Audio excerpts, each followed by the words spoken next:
We take out people out here in the Sound and we go downtown Elliott Bay and look at the Space Needle, and they've never been on a boat before and they feel really safe. I'm at the age now where I'm starting to count down how many more years of fishing I have, how many more seasons, and it's an unknown number, but the range is pretty clear.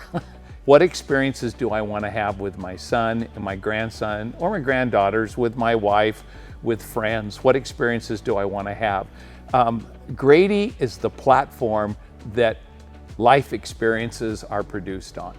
It's just that foundation. You remember where you went, the conversations, the experience. There's nothing like a sunset on a Grady.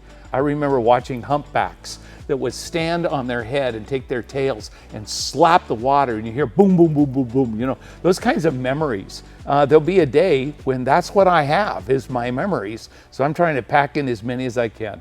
We've been all over the world, and that Grady's taken us to the most beautiful places True. I've ever been. True.